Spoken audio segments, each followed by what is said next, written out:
Olá, pessoal, tudo bem? Bom, hoje eu vou falar um pouco sobre o manejo integrado de doenças na cultura do milho.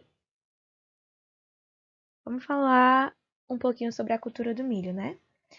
A cultura do milho no Brasil, ela vem ganhando destaque na agricultura como opção de segunda safra e também como a cultura principal do ano.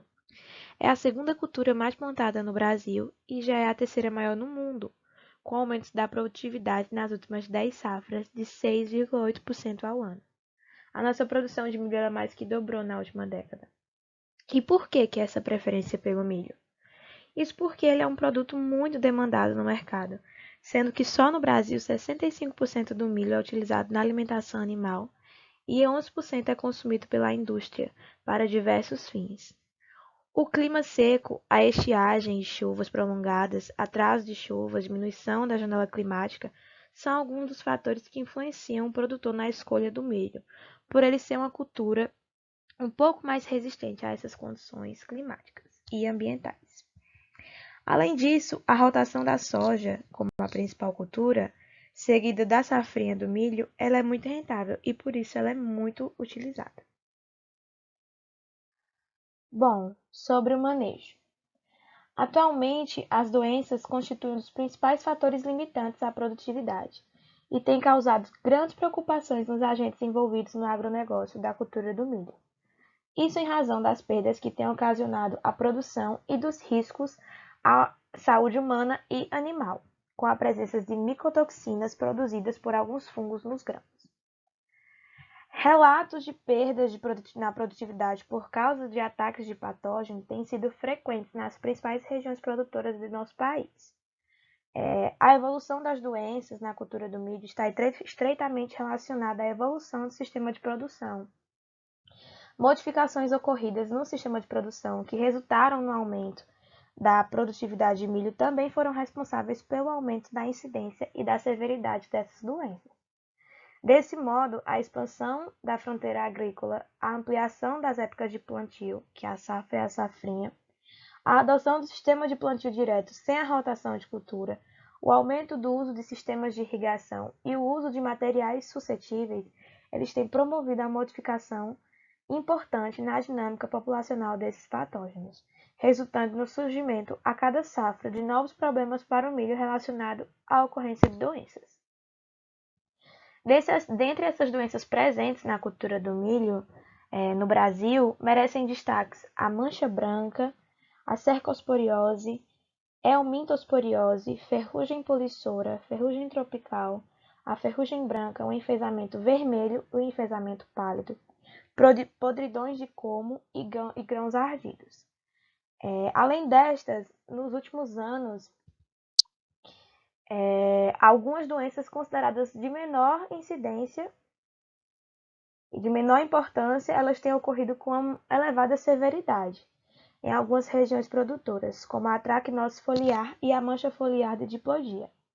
A incidência de grãos ardidos, além de reduzir o peso do grão que é produzido, né, ainda está associada à ocorrência de micotoxinas, que podem ter efeitos diretos aos consumidores de milhos contaminados. Mas, enfim, hoje a gente vai dar ênfase à cercosporiose. A gente vai falar um pouquinho sobre a cercosporiose.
Bom, sobre os sintomas.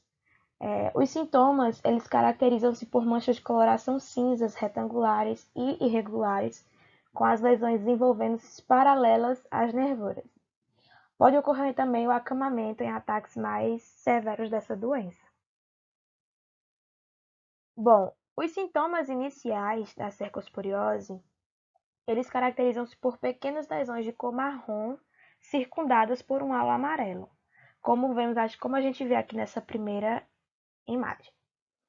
Com a evolução dessa doença, essas lesões elas tornam-se mais acinzentadas devido à presença da esporulação do fungo.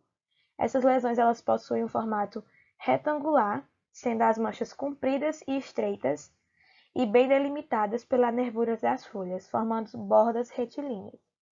A infecção da cultura ela pode ocorrer desde estágios bem iniciais, especialmente em áreas com históricos e híbridos suscetíveis.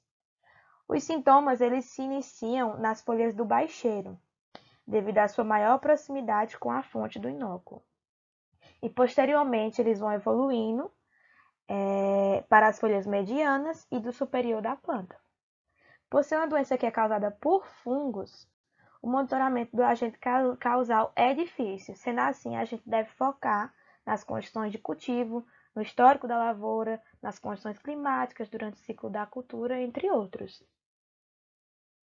Bom, sobre a epidemiologia, como eu falei anteriormente, a disseminação ela ocorre através de esporos e restos de culturas que geralmente são levados por vento e por respingos de chuva. Os restos de culturas eles são, portanto, fonte local e fonte para as outras áreas. Sobre o manejo da doença. O que a gente deve fazer para poder evitar ou diminuir a probabilidade que isso aconteça? Bom, o plantio de cultivares resistentes. Evitar também a permanência de restos de culturas de milho em áreas em que a doença ocorreu com alta severidade, para reduzir assim o potencial de inóculo. Realizar também a rotação de culturas, a gente pode fazer uma rotação de culturas com soja, sorgo, girassol, algodão, entre outras culturas. Por que eu devo fazer isso? Porque o milho ele é o único hospedeiro da cercospora. Então, quando a gente faz essa rotação de cultura, a gente diminui ou até mesmo evita com que isso aconteça, a disseminação. Plantar cultivares diferentes em uma mesma área em cada época de plantio. Realizar adubações de acordo com as recomendações para evitar, assim, desequilíbrios nutricionais nas plantas de milho, favoráveis ao desenvolvimento desse patógeno, principalmente a relação entre nitrogênio e potássio. E para que essas medidas sejam realmente eficientes, recomenda-se a sua aplicação regional, para evitar que a doença ela volte a se manifestar a partir de um inóculo que foi trazido tanto pelo vento de lavouras vizinhas, como por equipamentos e instrumentos que foram mal esterilizados. Bom, aqui estão as minhas referências e muito obrigada.